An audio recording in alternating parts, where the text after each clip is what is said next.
Sports HQ. Sheldon Howe here. Sean Cutler checking in. Dave is out in or off location, I should say. He's heading out to some meetings this morning. Won't be joining us live on the pod, but we are on this morning. We're going to talk a little bit. We got our updates on some Parisi scores. We're going to go through, talk a little bit of just what's going on in mine and Sean's head. If you haven't, make sure that you guys follow us on our social medias. We put out some Sean content last night, and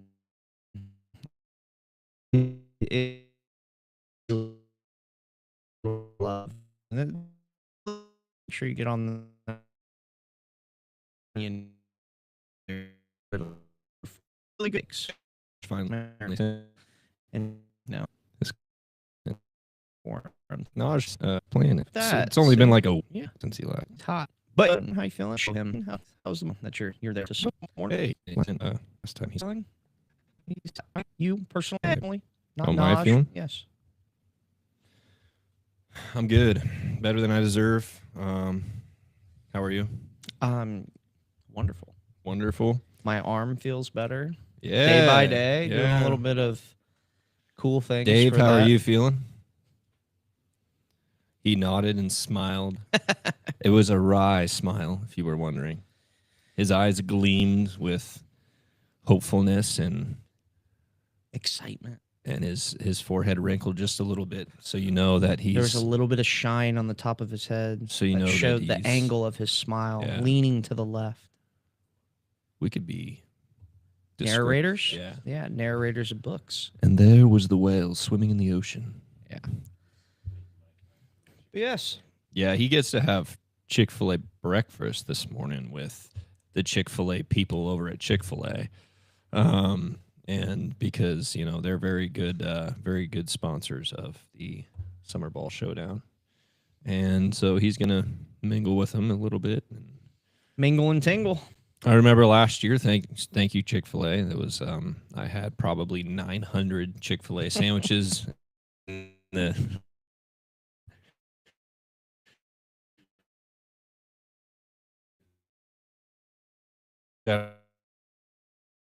just Chick-fil-A sandwiches, Just the and fuel that keeps you Pizza going, Ranch, Nutrition baseball. entering the body for 5 straight man, days. It's great. Straight. Help us working. out, just come Yeah. be part of the experience. Yeah. It's a fun time. Yeah, those sandwiches. Although they really, I can't honestly say I get tired of them. No, I don't. I just really don't. Hot, cold. Mostly, I'll just eat them cold. Normally, I don't like cold sandwiches and stuff. Like I'll heat it up, but those I can eat those cold. Yeah. I've ate plenty of them cold for sure. Dave, Yeah, you're I not just mean on, like the Dave. leftovers. You can't talk in the background if you're So- not on. But like, remember when it was it was Friday night. It was Yeah. well after, The last games. yeah, and those kids were still playing with football out in center field. Yep. Drove by, felt like celebrities handing them Chick-fil-A Chick-fil-A sandwiches. They're sandwiches. like, yeah, like, We love you. oh yeah, dude. That was funny. I also just love seeing kids just context here. Okay, I but just let's love put a seeing- little- yeah, slow it down. I just love Full sentences. I don't know why I had to pause after that. Well, It's just like I because- caught myself. Yeah. Don't clip that. I love seeing kids play ball, play with football. Because it just gives me hope for the future that like kids are actually playing outside, Yes, it does. I know what you mean. because like at Valley Center games this past year, probably notoriously known for having the smallest crowds. On the day. Yeah, us are.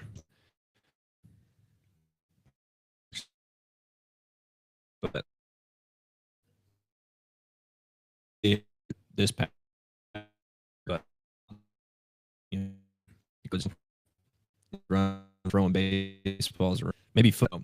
Last year we had a lot more nights of the week, maybe 1 or 2 nights. That's where like the American. That is by far my favorite like thing of the summer is just seeing the communities come out, have fun, like just enjoy their time out at the ballpark because I don't know. To me, it just doesn't seem like I see that really anywhere else anymore. Like if you're showing up high school games, it's not as prevalent. Like everybody's all tense all the time. College games for sure. Like our games out there, just they're a blast. So, but yes, at Summer Ball Showdown, it's a good time. I didn't even notice. No. Yeah. Are you talking? He met about the burrito. Yeah, I didn't even notice you were staring me down. Taking in.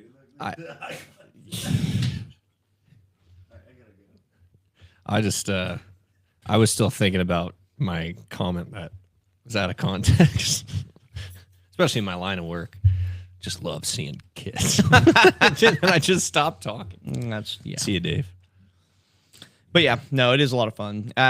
We have that out at GSC, and that field just gets the amount of traffic that's on that field in the summer is just wild in general. But for our tournament, that is like the hub of all the backyard games, all the fun games. Like everybody's just Home run running and derbies over gunning. there. Mm-hmm. Speaking of Chick-fil-A, home run derbies over there. Chick-fil-A home run derby, Yeah. But I do think our communities and all the different spots that we do, like they all Valley Center, all the kids kind of play behind behind your guys' dugout back there because there's space, and they go get foul balls, which is awesome.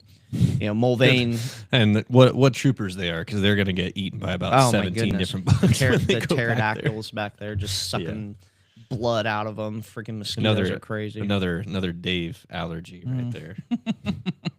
We should start counting tallies every time he mentions an allergy or something that makes his body go all out of whack. Yeah, his we need to start make it unbeknownst to him. You're like, oh. He says one, I'll just drop my that'd be hilarious. my thumb. But yeah, Mulvane, they've got them kind of behind the dugouts too. They have 2 fields there, kids running around all over. The one that's really, I don't know, it just hits me every summer when I see them out there playing is down in Winfield, because Winfield has fields surrounding it. Every game they are playing just pick up like wiffle ball, baseball. Some kid single time has one in their car every single knowing that. Yeah, they go to that game to play their game, and it's awesome. It just reminds you of like Sandlot, just like growing up, like just playing that pickup style stuff. Like it's just you can't put a price on that, man. It's awesome. When I was a kid, I could maybe watch about 2 or 3 innings max, and I get like we're watching the Yankee game at home or something. I get up, or I'm at my grandpa's. I get up. They're like, "Where are you going?" Outside. I just gotta go outside. Outside. I just gotta swing the bat around a little bit. Let me get a little out. I'll be back in for the 7th or 8th. I'll be out dark. I'll come in. It's the rest of the last few innings of the game. It's fun. It's fun to watch because how I brother and I we'll go to brothers games and you don't see it much, but it's always be our purpose is to try and enrich that part of the game and never let that change. Because that's where the long traditions start. That's where the love of the game is born. That's where and people for whatever reason just don't want to water that grass, and I don't understand that. That's the whole point. Yeah, that's the whole point of like having these teams in these small communities. You get a feel of, I mean, like obviously Winfield, they have Southwestern, but they play weeknights and stuff, and on the weekends as well. Obviously, they're a college team, but that's like in the middle of the school year. So kids got their own things going on. I don't know. I hope Southwestern has good crowds. I don't know if they do or not, but unlikely. Middle of the summer at night, these kids ain't got nothing better to do than go to a baseball game. That's where everybody's going in the town. Yeah, and awesome. that's the whole point. Like these guys coming in, obviously, and I don't blame them for having a mindset of like I'm here to get my reps and become better, so I don't get rusty over the off season. I can hit the ground running in the fall.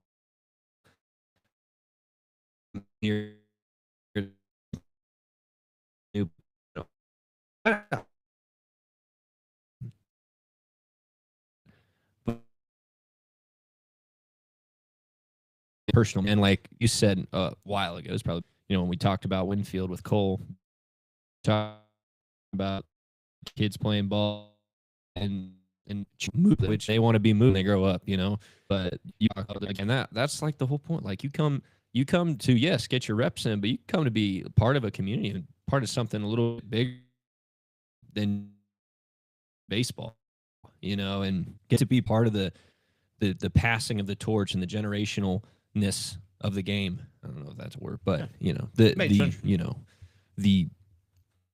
it looks up for kids, somebody who's playing, your brother's game to summer goes, and we're looking to ML looking up a game, and I'm looking up to somebody. I want to, and I'm always thinking I want to be in their shoes someday. And then the thing that you don't even think about is there's somebody looking up to you now, and that's always really really cool. So I hope that's something that the kids that come in here and play for our teams really take a hold of and really buy into, because that's something bigger than baseball, and it's bigger. I mean, it is baseball, but that's the beautiful part about 100%. Baseball that transcends generations of people. Exactly, and it's none of that has anything to do with what you do on the field. Yeah. And that's the part of it it's beautiful. Like it's the jersey you wear. It's how you handle yourself on the field. Mm-hmm.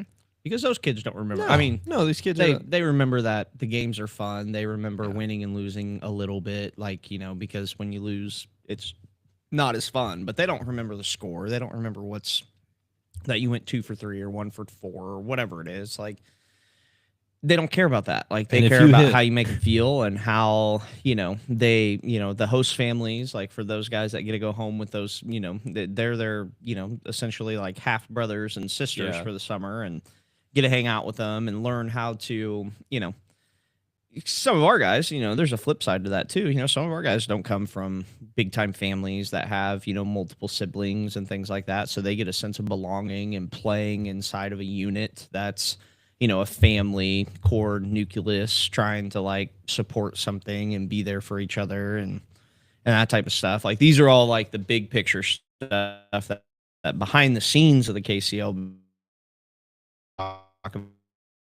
time. That's not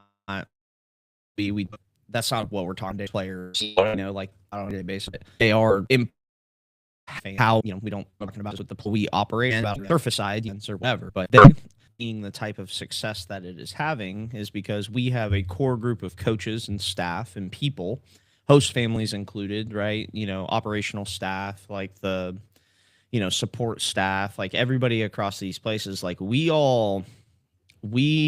value that so much higher than we value winning and losing.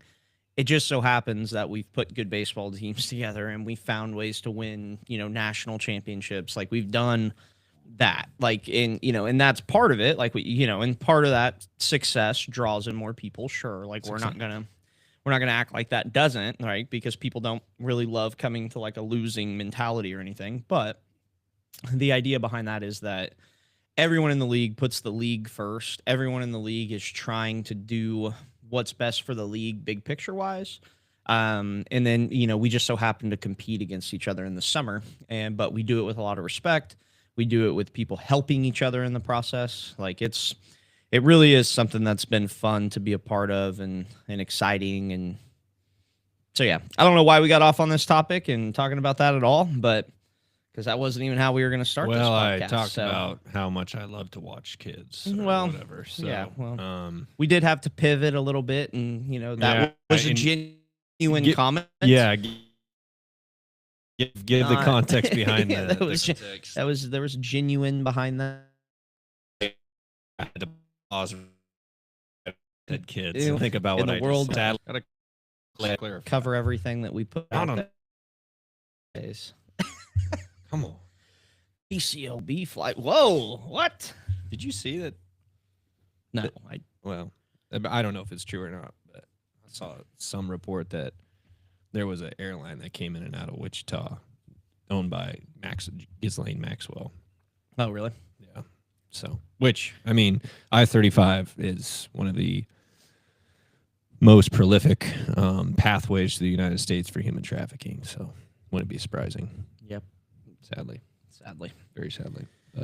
But now let's we were gonna Let's go pivot through again. Yeah, we were gonna go through just because we said we would on episode 90, Road to 90, technically a better episode than none But because it is the number it's 90. it's the lynch that all the other Correct. the Because best still together. as soon as more, but really Yeah, grand scheme. and ultimately we are going to the road to 180 now because that's two Road to 90s. 90s. So correct. 2 road to 90s equals more than 1 road to 90, and it Mhm. actually equals more than all the other numbers to come after it, other than basically other next than 90. the next 90. Yeah, so like Correct. 270 would be big, Correct. 360, 450. And Yeah, we- that's right. I can add. We have to put those Um, together based off of the number of people on the road to 90, which isn't a lot yet. Yeah. But So it is, if you it want to is new join, branding, we're putting things out there about it. it's a 9, it's a 0, it's a road, and it's it's a to it. lifestyle. So, and Okay. it's if you start the road to 90, you may never finish it, but the fact that you're on the road shows that the journey is worth it. When the journey is worth it, that makes 90 the best number because of the journey and how you started it. Not necessarily how you finish it, because you just will continue to be on the And road to 90. Yeah, you may not finish it technically. Yeah, because that's the beauty of it. Correct. It's like the road to 90 is the road of life. Yep. And when you're on that road, Well done. it ends when you die. Yeah.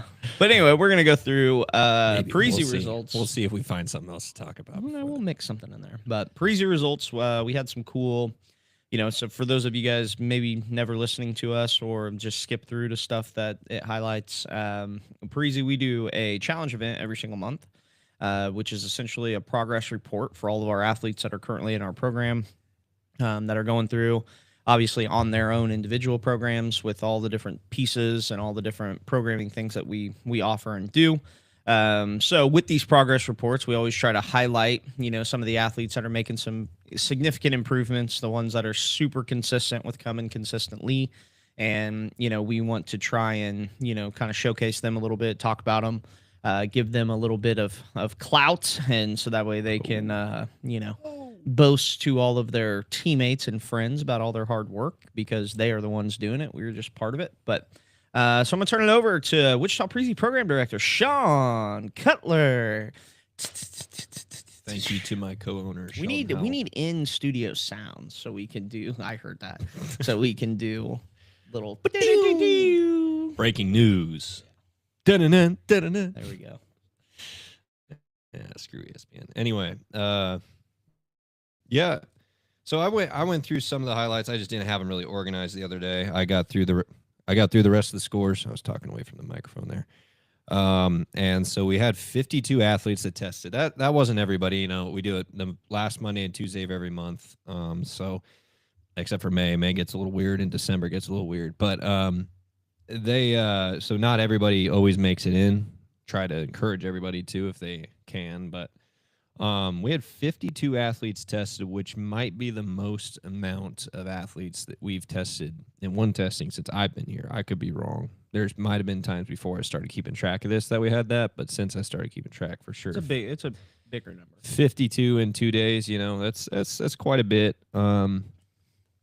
So we overall we had a 10.5 average of 10.5 points increase on their overall score. So when we do their test, you do their 10-yard sprint, 20-yard sprint, vertical jump, 5 hop, which is 5 broad jumps in a row, one at a time, not like boom, boom, boom, boom, but jump, rest, so on and so forth. 5, 10, 5 agility, and or a 20-yard shuttle if you better know it from like the NFL Combine, but that's what 20-yard shuttle is. And then I said vertical jump already, and then chin-up test. So however many chin-ups you can get. A lot of kids still can't do one, but that's progress. We're getting there. Some can do half of one, or some can do a quarter. Move a little bit. That's what we're looking for is improvement. So we all do that as an evaluation when they first come in, and then at the end of every month we do those same tests again. And for each of those individual tests, you get a score based on our Parisi system, scoring system. And depending on how well you score in that test, you go up a certain amount of points in that test. And then it adds up all those scores from each individual test into your overall score. So that's how you get your overall score. And the at 50 for having 52 athletes come in and 10 points of average increase. So that's really good for that athlete course. Top overperformers, so meaning they onto their score, their overall scores. So all around they did the best, set the best marks. And these are all TP athletes who have been coming for a while, so which is also really impressive because a lot of times your athlete will come in, they'll improve a lot right away, and then it's more kind of steady improvements after that, after you get the big jump at the beginning. These guys all had really big jumps, and they've been, consistently coming. Maddox Martin, he went up 84 points, which is a huge jump. Had a big increase in vertical in 5.10.5, which got him to that big of a number. Anna Butler, she went up 60 overall points. One of our newer people. She started in January, I believe. Really, really awesome. Like everything just went up by a good chunk, pretty consistent across the board. And then William Damal, if I said that correctly, hopefully. He went up 52 points. So, and he went up, I think his biggest jump was chin-ups because he went up 4 chin-ups. That's a good chunk of points. Which 5 to 9, it's not like he went 0 to 4. He went 5 chin-ups and 9 chin-ups was pretty darn good. And then he, I think maybe his 20 was a lot faster, if I'm correct. I could be wrong there. But he went up 52 overall points. Our top 10-yard increase was Noah Westcott. He went up or went down in his 10-yard time, almost 0.4 of a second. And he's one of our newer kids too. And he pretty much doubled his score, which is awesome coming out of the gate. It just shows that even if you're a super, awkward athlete, just don't know what you're doing with your body, age 6, 7, 8, 9, 10, 11, 12, however old you are, and you don't know what you're doing, you can come in here and you just start moving a little bit more and just do, our basic warm up every single day and work on that foundation. I mean, you can essentially, like he did, double his athleticism in a month, pretty much is what that's saying. And he went down almost 0.4 in the 10, which is quite a bit, even if, you had a really slow time to begin with. Braylon Hurd went down almost 0.4 in his 20. And that's really impressive too, because Braylon's been coming to us for like 4 or 5 months now. So that's a big jump to have at this point, after a while. So that's pretty awesome for him. And then you have, Brody Klosmeyer. He went down 0.7 of a second in his 5.10.5, which is also awesome. One of our newer kids as well. That's a lot of time taken off. And then Maddox Martin, he had the top vertical jump increase. I think the top overall vertical jump, he went over 30 inches. So, and his increase was 3.5 inches from last month. And then Noah Ballman, also a kid who's been with us for 5 or 6 months now, went up 3.5 feet in his broad jump. So doing broad jumps almost every day in the warm-up started, paying off as he's figuring out. I mean, he's a really good little athlete, super small, but he can move around pretty well. And his head is bigger than his body. I'll just say that, but he can move around a little bit. And that's a great increase. And then Damal with the best chin-up increase as he went up 4 chin-ups. So in a month. It's moving your body weight pretty well in just a month, Well, in his story a little bit, because he's been with us for off and on for about 2 years. Off and on for a while, yeah. And let me pull up his just real quick, just because a couple of hit on per easy. Just had thing times on the podcast as well, but we had these springs. Things change, common things and common change. I don't know. I think this is just kind of a regional outlook. I think people are this way in our space, like where we live and like what we do. And listen, I understand it. I get it. Right. And I don't argue with them. It's not, anything like that. It's just, we are here to try and do our best to educate people, share the right information, talk about it, like try to get people to perceive this information a little bit different. But The reality is if you want your kids to have an opportunity to play college sports, their athleticism is the most important thing. And I know we've said this on pods in the past in different ways and forms and stuff. I just had a conversation yesterday about this. That William is a good example of this, right? Starts with us, and basically Tess doesn't do anything with us for a long time, right? So over a year, he comes back, January of 2024, doesn't do anything with us, comes back and tests again in November, right? Pretty much a whole years by his score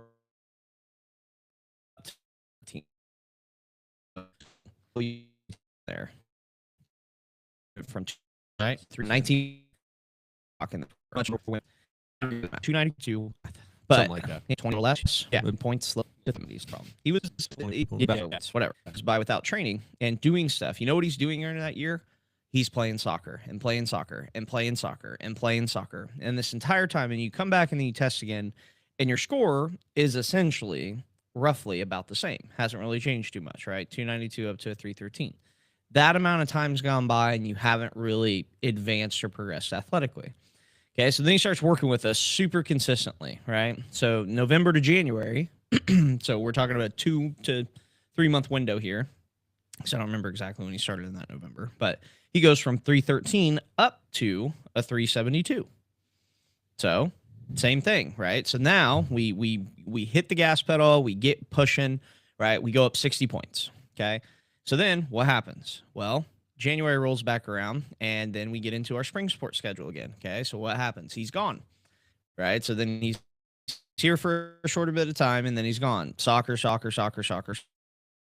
Okay. So now we're talking January 25 to January of 26. Okay. So he's not in here. 372 up to a 400. Okay. So about a little less than 30-point increase, 28 points. Just like the last time, he went up about 20 points, right? So 20 to 30 points that time. Okay, he probably grew a little bit, body change, that type of stuff too. Small progression, which I'll take. Like I'm not super upset about it, but it's not as good as we could be, right? So then January 2026, he tests in February, so it's been 1 month. He goes up 52 points, right? Like the numbers don't lie, and that is the point. Like the numbers are not going to lie to you guys. If you're consistent in this stuff, I don't care that you're playing sports. This is a part of it. You have to change your mindset. Okay. You have to change it. If you don't change it, you are eventually going to run out of time and you're going to fall behind. I had the same conversation with the gal that's been with us yesterday who canceled, who I haven't even told you yet. But she's on a exclusive club pricing. So she's with the big club. They get the lowest price point that we offer, et cetera, et cetera, et cetera. Right. And they've been here for 2 years. Okay. So I send her, like her dad texts me, saying basically soccer's starting, whatever. And I'm like, I understand. And don't get me wrong. Like I get it. Like it's busier. I understand that, but you're not too busy to come in here once a week. Like it's just, you're not. Like it doesn't matter how many sports you play. It doesn't matter what's going on. You can get here once a week. It's that simple. But again, so we go through the same thing, right? So then I'm looking at her scores because she's been super consistent over this time frame, right? She's been here since December of 2024, okay, all the way until now, January 2026, okay? She's been here consistent, right? Started at 272, okay? You bump up immediately to a 341, then to a 367, to a 386, to a 393, to a 433, to a 448, right? So I just want to look at the year long perspective, right? Because she's here December of 2024, okay? And then she comes back and she's going to test all the way in January of 2025. She goes from 272 up to a 367, roughly about 100-point increase of being here consistently, okay? You look at Williams' scores, he went up about 20 points, right? That's the difference. Like in what you're seeing in that aspect is a 100-point increase is your difference between C team and JV and varsity and college, right? Like that's those 100-point increases are really where you're going to see your athlete be able to push through the ceiling and say, okay, like she's different now. He's different now. Like I can tell, like they're different. And then from that, and then you look at another year. Okay. So you go from that time frame where she's at the 367. Okay. Another year goes by, January 2026. She's been here consistently. She's been, and she's not testing every month, but she's coming consistently. Let's just take a stab at what her score is now. 448, right? About a year goes by. What does she do? She goes up another about 100 points, right? Again, the numbers don't lie, and quit lying to yourself, acting like you're too busy to do it. I will put tons. I cannot express to you how much I will put on the fact that she's going to leave now. And she is going to go for the next 3 to 4 months. She may come back in the summertime. That's what I was trying to get her dad to understand. Whether she does or she doesn't, I will put just about everything I own on the fact that when she comes back and she tests with us next, she will go down from 448. Yeah. She's never tested lower once since she's been here. Never. Not one time. Gone up every single time. She's going to come back after doing this, after she goes and does soccer, where they don't take care of their bodies. They're not progressing at all. They're constantly going backwards, but nobody wants to talk about that. And then we're going to sit here and be like, oh, well, why is her performance down? Why is her knee bothering her? Why is her ankle hurting? Why has she got back problems?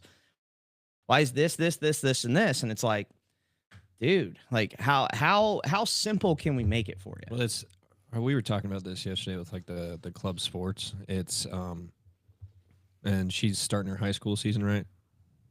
Yes. Yeah. Yes.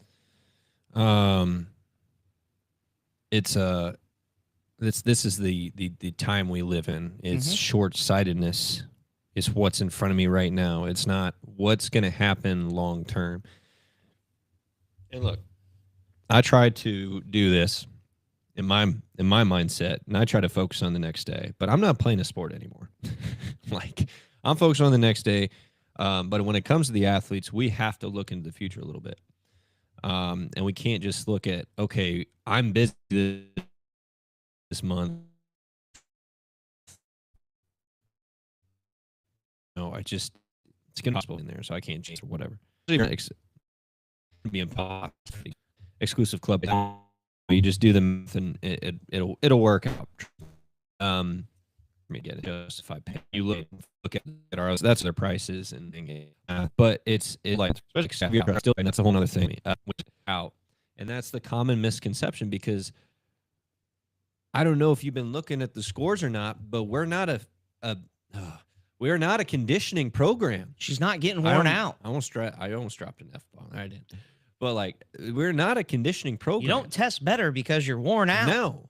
Like, that ain't it. We are making them better athletes. I'm not trying to wear the kid out. I'm just looking for something to throw. Yeah, I'm not trying to wear the kid out. It doesn't matter. It doesn't matter if it's the regular programming or a one-on-one or a peak group or a small group or a select athlete or a team train. We're not trying to wear the people out. Yes, we'll have some tougher workouts sometime, but it's an hour long. Your body's gonna recover fine, especially if you're only going once a week. I had a parent ask me. They do lessons with me as well. They asked me, now that they're getting busy with baseball and soccer starting at the same time. So you have two boys. You're getting busy with baseball and soccer. One's just in baseball, one's in baseball and soccer. So they're going to be busy throughout the week. And they asked me what they should focus on, if they should focus on getting in here once a week for Parisi or once a week for lessons. And I told them Parisi.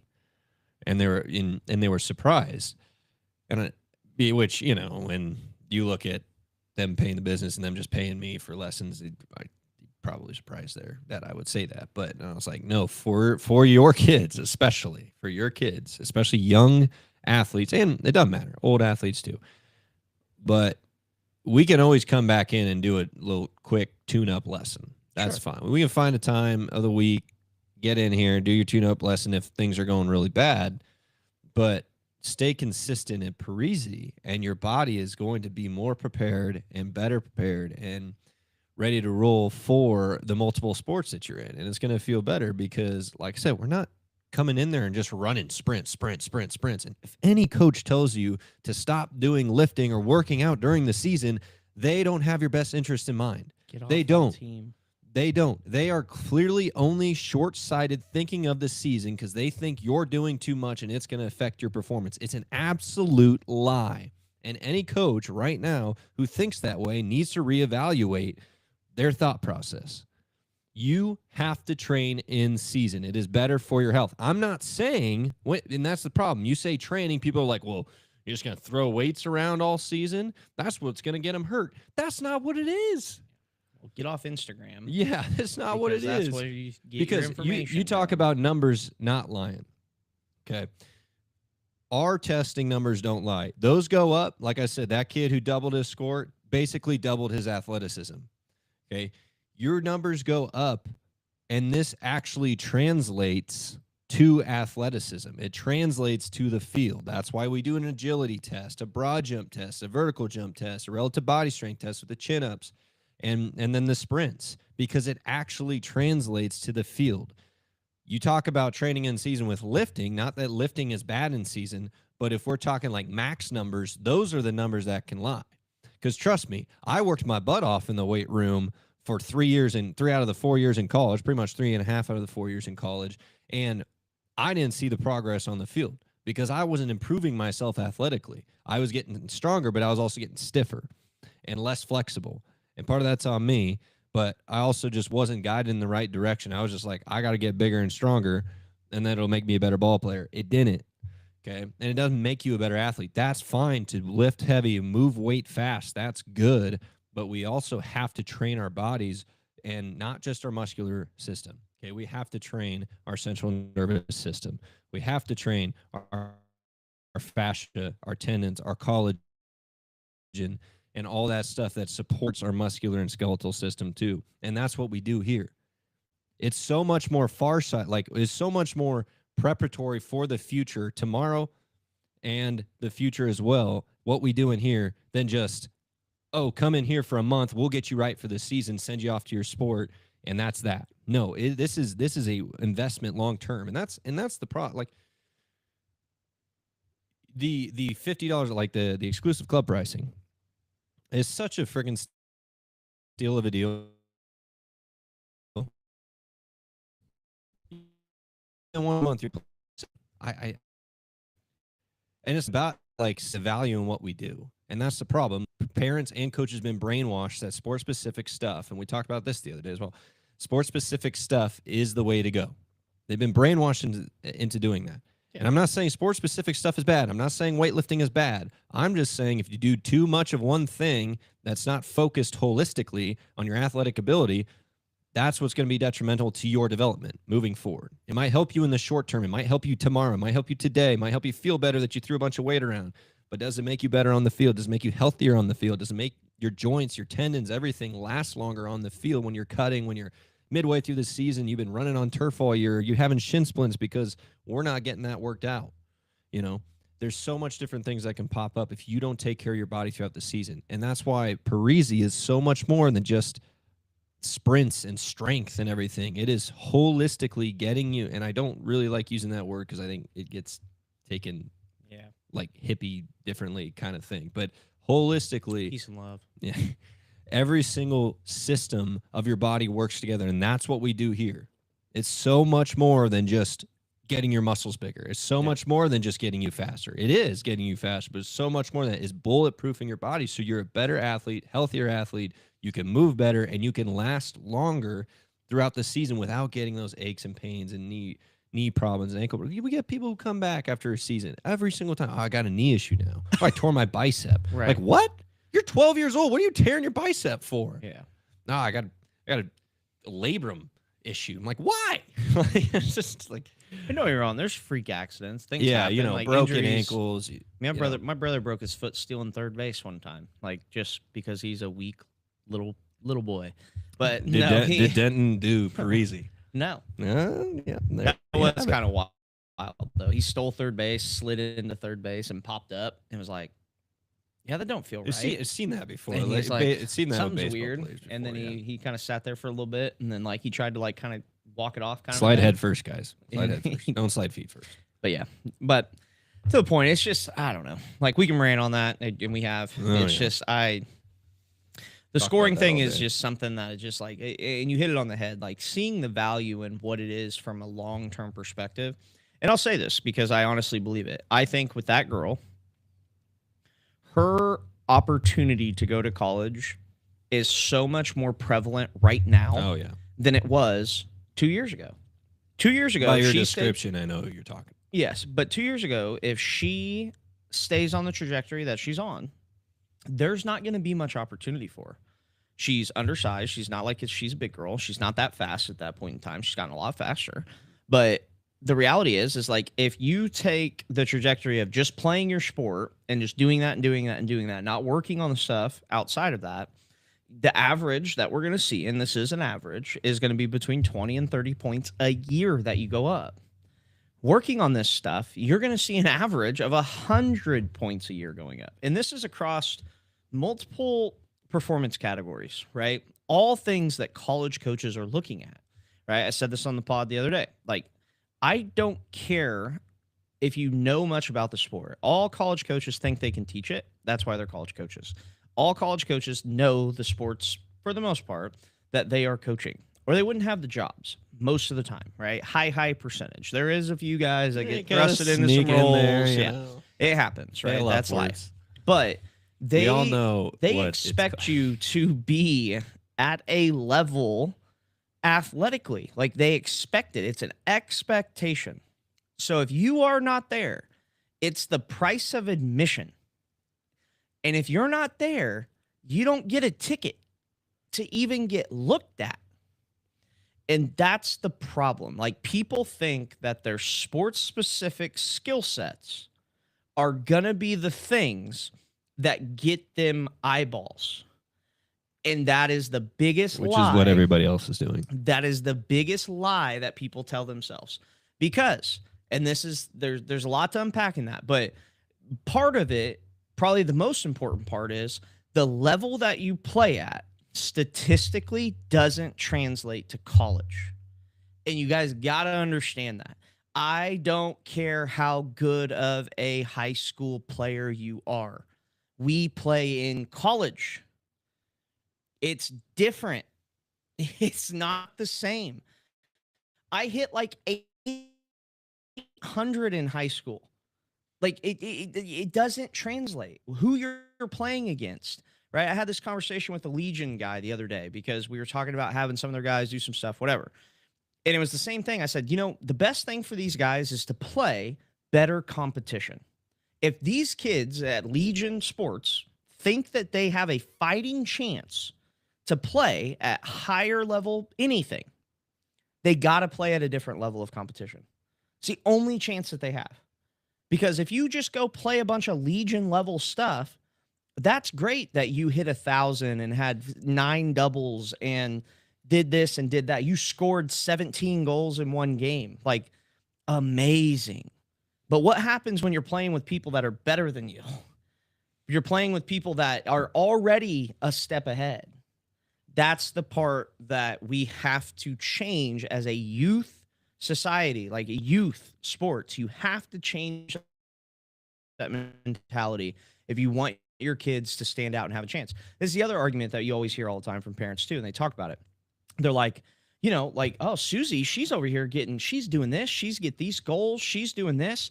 And for whatever reason, it's like the coaches are more interested in this girl. And it's like, you go look at them and you go, well, yeah, Karen, Teresa over here, she's 5'11", she weighs 150 pounds, and Susie is 5'2" and 105 pounds. And we're talking about playing at the next level. Do you think they care that your kid is better at the high school level?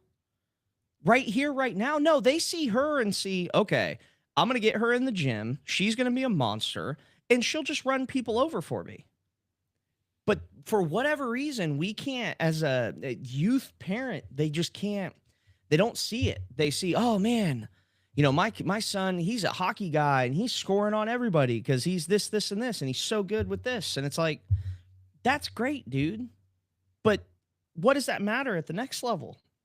There's just that road to that is just filled with a lot of convoluted thought processes and things where parents they lose sight of what these coaches are looking for. They lose sight of how these programs are going to be ran because they can teach them how to play. I promise you. Every college coach thinks that they are the best coach in the world. Every college coach thinks that they know how to teach the sport. Every college coach believes that they can do those things. And they all have their own systems they run. So it doesn't matter what they're doing at high school, where it is, whatever. Don't get me wrong. There's got to be some, again, there's a level of admission to get in there. But if you lack in all of these areas, here's the awakening that you guys all need here. It's your fault. It's your fault. It's nobody else's fault. It's your fault. That's what drives me up a wall. Well, Drives me crazy. To go off that point, if you're too that you just said, if you're too busy to come to athletic performance school once a week, even do it on your own. Because nobody wants to admit that either. It's like, oh yeah, we lift on our own. What do you do? What are you tracking? What are you following? Bench press, Yeah, they don't. You're not. It's your fault. You're not doing it. You're lying. If you don't have that once a week, if you're too busy, why don't you look at this for a second? Because your kid is maybe you have multiple kids too, which is obviously a factor.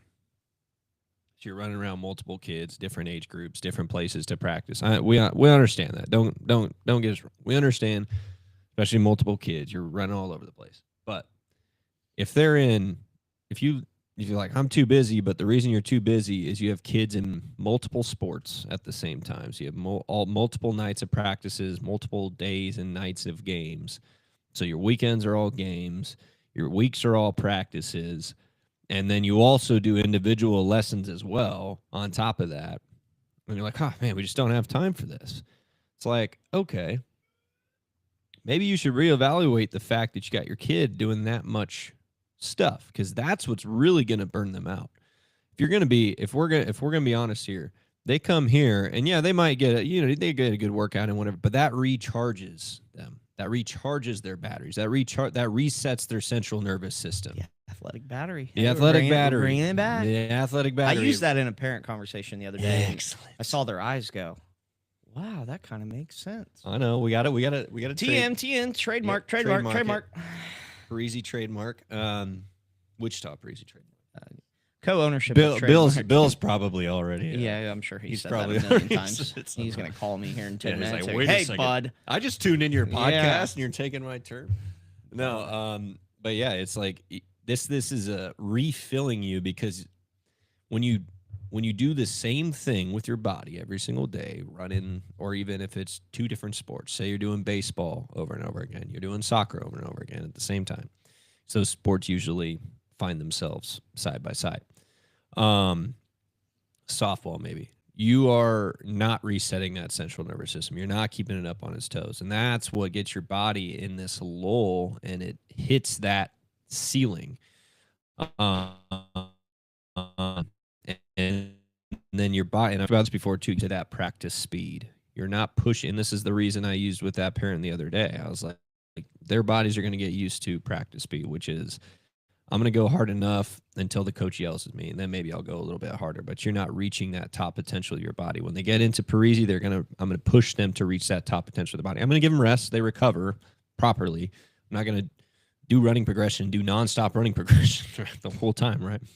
Or do 10-yard, 15-yard sprints, but just over and over and over again. Like I got one kid, because this is what they do at practice. He's like, can we just run suicides? Like, no.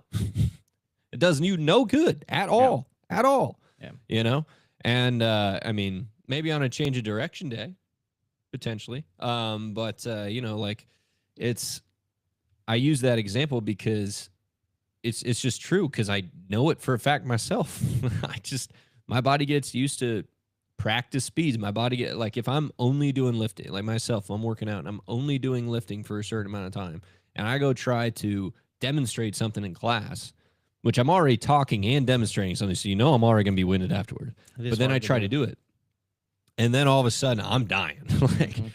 But if I'm working out myself on the turf and doing my own movement stuff 2 times a week and practicing those things, all of a sudden it's a lot easier for me to do it on the turf, even though I'm talking at the same time. And then my voice cracks, and I run out of breath. But I'm going to finish puberty eventually. But yeah, like your body needs to be, that central nervous system needs to be reset, and it needs to get fired up again in a different way. And that's what we do here. Central nervous system, tissue training, whether you want to call that fascia training or collagen training or tendon training, whatever. With the and I tell these kids to do these things on their own. And then I also tell those kids, the people who come a lot, this is another thing, kids who come a lot, multiple times a week, to still put forth your best effort at these things every single time. Even though we did this same thing yesterday, do it just as well and try to do it better the next time, because that's what also happens at practice. We get so used to doing the same things, we're not putting in the same effort every single time. So then you don't really get better because you're bored. And you're like, well, let's just do enough to get through it. And then you do that 5 times a week. You think you're going to get better? Nope. No, you're going to get burnt out. You don't want to do it anymore. It becomes a job. Quit making these kids work like they're in a job. They're already in school for 8 hours a day. You think they want to do the same practice 2 hours a night every single night? Some kids are all about it. I understand that. And every kid's all about it for a little bit. But how long does that last when they're 9 years old and they're playing 2 sports for 3 months at a time out of the year, multiple times a year? Why do you, quit making these kids work a job? That's going to be the mindset. It's just like you as a parent going to your job every day and just going through the motions. Everybody has those days. Your kids are doing the same thing in practice. And then you're like, why aren't you getting better? Or why aren't you playing? Or why aren't you improving? It's like, look in the mirror, see what they're doing every day. Think logically for a second. Yeah, that's a challenge in itself for most people, but that's a whole different podcast. But yeah, it's just, there's all kinds of pieces that you can unpack. And here's this, I would say this as well. There's not a one size fits all. There's not ultimately a perfect way. There's not, there's general types of rules of thumb that I think that we need to change mindsets for. And granted, we take this too, if you are listening, this is for, we're talking about youth athletics here. We're talking about young athletes and trying to mold them into the direction of being eventually high school athletes and then hopefully college athletes, and trying to set them up for the best possible track to success and being able to go to college, getting school paid for. That should be everyone's mecca. That should be step one in the mecca process, right? Everybody wants to do more, but we gotta reel it back into understanding that is a massive life accomplishment, massive, not just, something not to, pay no due to or whatever. It's something you have to keep in perspective, but where you are spending your time and how you are on that track is so important, because you don't get that time back. You don't. And I promise you, when you get, when 14, 15 down to that one back, and you're going to see all of these deficiencies in your athletes because you wasted all of these years of time focusing on a bunch of different stuff, making life just super complicated all the time. It's just, you're going to look back on it and then it's going to be like, wow, why? And I've had that conversation so many different times. You can spend that time wiser. You can take your year and divide it up better. There's ways that our youth athletics can be organized better in that aspect.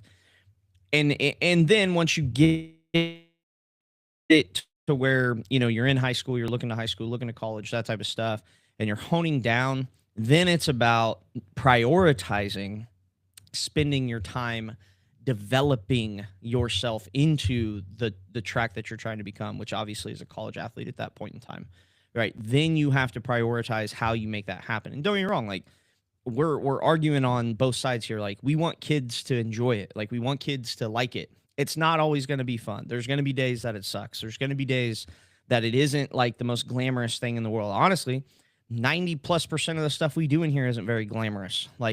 I tell my kids that all the time that are my select athletes. Like the number one thing they hear from me when I see them and I'm talking to them is I'm just encouraging the fact that they're staying consistent. I'm like, hey man, I appreciate you being here. You know what I mean? Like, because a lot of times it just becomes so routine for them where it's like, you got to celebrate that, because that type of stuff is the reason that they are making the differences and the reason that they are progressing so much. You know, and I'll finish with this because like this is a prime example. But you know, I got a guy, he's an offensive lineman, been working with me for a long, long time. Regular program kid, now a select program kid. Wants to go D1. He actually wants to go for track. Like I think that that's kind of his track. That's what he wants to do. But we'll see what happens, because I think he's going to have some opportunities in football as well. But you know, he's coming off football season, he's back in here with me. He's consistently training, 12-week program. Like he's locked in, he's doing stuff. Track season starting right now. His first week of spring sports here. And guess what he's doing, right? He wants to go D1, but he's still got workouts. You know what I mean? What's this kid do? And not to mention, he lives 30 plus minutes away. Okay. So he doesn't live in Wichita. He doesn't live right down the road. Right. So this kid is waking up, 4:30, 5 a.m., driving here, doing his workouts. Okay. Going to school for 8 hours, doing his track practice afterwards, okay, and then all of his homework, all of his stuff after, right? So don't try to tell me you can't make the time. You can make the time if your will and your want are high enough. If the drive is there, you can make that time happen, but it's going to take sacrifice. It's going to take locking in on what you feel it's worth, right? That's where the value stuff, that's what we're talking about, right? Having that sense of how much do you value the results that you're going to get from sacrificing and putting in the effort. Because, dude, sports aren't for everyone. We tell everybody that. They're not. College sports aren't for everyone. But Division I sports are definitely not for everyone, okay? And I assure you, if you go and find most of the Division I athletes that are out there, they're going to have a story that's very similar to what I just told you. They're doing the things that nobody around them was willing to do. And it's willingness, okay? It's not they're too busy. It's the willingness to do it. It's the willingness to sacrifice. It's the willingness to do the things that nobody else is willing to do. Yep. Quit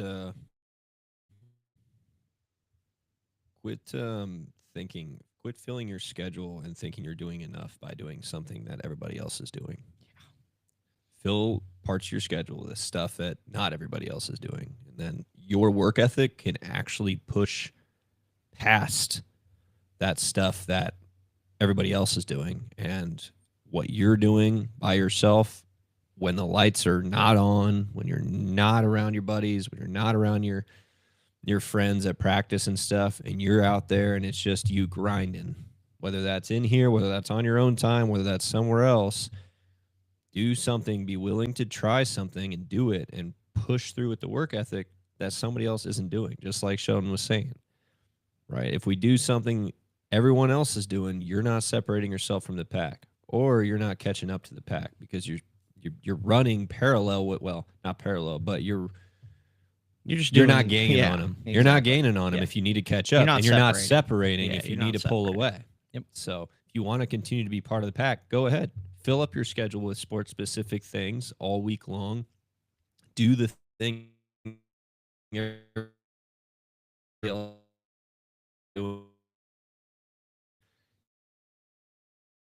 you're doing that. That's fine. Don't be upset when you run out of time. You know, play 3 sports. They're not interested in no college. I stellar athlete in high school, and it was a thing I did as hard as I could elsewhere, and then I had the work ethic to try and play the next level. It was NAI, but it was the next level, and I went and I did it. And no, my career didn't go the way I wanted to. That's why I do this now.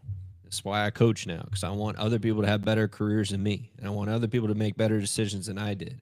But at the same time, I still knew that, okay, I'm not the best athlete here. I'm not the best player here. I got to outwork everybody just to try and get that opportunity. And I did. So Oh, we get heated on these ones. They're just the interviews good. are a lot more calm when we have guests. Yeah, the passion comes out. I don't know. It just boils down to we care. And, you know, like I'm sure there'll be the naysayer or whoever it's out there plays play the devil's advocate to us. Obviously, we run a business. You know, this is about making money. Blah blah blah blah blah. But any of our clips, any of our podcasts, trust comment. Me. Go for it. Yeah. Like, you know, if we remember or we see it, we'll definitely respond. I bet if we put together the amount of hours we put into these athletes compared to the amount of money we make, you guys would probably call us crazy. So, but let's close it up with that. Let's finish her out with a good old prayer and thanks to the good old Lord for allowing us to be here. We appreciate that opportunity. Hope everybody has a great day. Thanks for tuning in. If you were on. If you got any topics or anything you guys want us to do, let us know. But Sean, go ahead and close her out. I got to get ready to go pick up Banks, so don't be too crazy over there. Well, so I'm going to read the entire book of Genesis. Okay. I'll read from John 12, 20 to 26. Now among those who went up to worship at the feast were some Greeks. So these came to Philip, who was from Bethsaida in Galilee, and asked him, Sir, we wish to see Jesus. Philip went and told Andrew. Andrew and Philip went and told Jesus. And Jesus answered them, The hour has come for the Son of Man to be glorified. Truly, truly, I say to you, unless a grain of wheat falls into the earth and dies, it remains alone. But if it dies, it bears much fruit. Whoever loves his life loses it. And whoever hates his life in this world will keep it for eternal life. If anyone serves me, he must follow me. And where I am, there will be my servant also. If anyone serves me, the Father will honor him.